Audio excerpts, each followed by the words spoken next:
What is an imaginarea? Here is the function of 1 over x. Wolfram Alpha gives us different results for these shaded areas depending on how we ask it the question. Is math broken? The integral of 1 over x is the logarithm of x. So the definite integral, and therefore the area between x equals 2 and x equals 1, is the logarithm of 2. But this area between x equals 1 and 0, it's infinite. If I try to compute it, Desmos tells me not to bother. GeoGebra looks at me as if I have two heads. And Wolfram Alpha politely informs me that the integral does not converge. But I can game the system by asking for the area between 1 and -1. Everyone sees the obvious symmetry, takes the undefined area to the right of the y-axis and subtracts the equally undefined area from the left side of the y-axis, and we get 0. However, Wolfram Alpha does politely tell me not to get too excited about this. Now, let's manually calculate the integral between 1 and -1.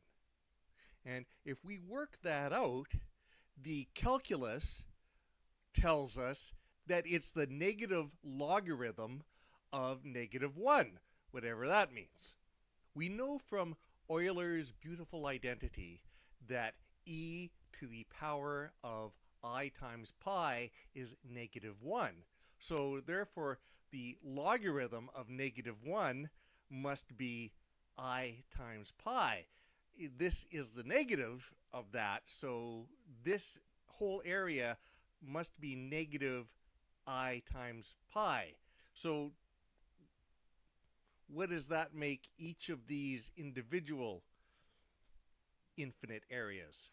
Wolfram Alpha seems to agree with our assessment when we ask it to do logarithms. Then it gives us a non-zero imaginary number.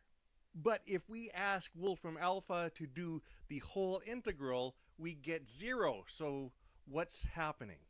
It seems that when we ask the software to do integration, it assumes that we want a result that we can interpret in terms of the area under a curve.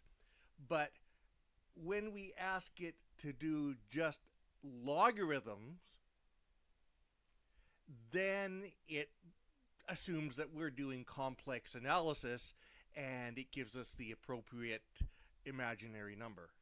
Confusion, however, arises when we try to impose that imaginary result on what is only a real numbered Cartesian plane.